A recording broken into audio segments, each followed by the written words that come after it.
ராகு பகவான் வழிபாடு. அன்பார்ந்த சுதர்சன் அஸ்ட்ராலஜி ரெமிடிஸ் நேயர்களே, ஒன்றை தெரிந்து கொள்ளுங்கள். ஒரு வீட்டில் தகப்பன், மகன், தாய், பிள்ளைகள் எல்லோரும் இருக்கின்றார்கள். அப்பொழுது அந்த குடும்பத்திலே யாராவது ஒருவருக்கு ராகு திசை நடந்தால் பரவாயில்லை. 5 பேர் 4 பேர்களுக்கு ராகு திசை நடக்கும்போது நீங்கள் என்ன செய்வீர்கள்? அதனால் பாதிக்கப்பட போவோம் யார்? தாத்தன், பாட்டி. ராகு என்பது தாத்தன் பாட்டிக்கு உள்ள கிரகம். அதை எல்லோரும் உடனே பயமுறுத்துவார்கள்.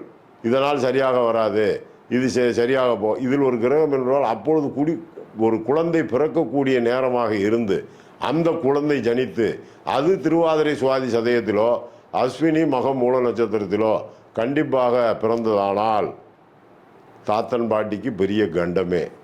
அதை தவிர்ப்பதற்கு என்ன செய்வது?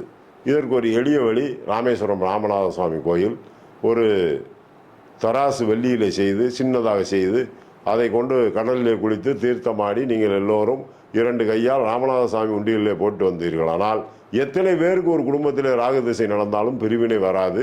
கண்டிப்பாக அவர்கள் தோற்க மாட்டார்கள். உங்கள் முன்னோர்கள் தாத்தன் பாட்டி ஆசீர்வாதம் பண்ணுவார்கள். இதை நீங்கள் நன்றாக தெரிந்து கொள்ள வேண்டும். ஏன் என்ன இதை அங்கு போய் செய்ய சொல்கிறோம் என்றால், அங்கே மனோன்மணி எந்திரம் என்று ஒன்று இருக்கின்றது. அது பர்வதி அவர்த்தினி அம்மன் கோயிலுக்குள்ளே இருக்கின்றது. நீங்கள் சென்றபின் ராகு கிரகம், தாத்தா, பாட்டி உங்களை துன்புறுத்த மாட்டார் என்பதை கேட்டுக்கொள்கின்றேன்.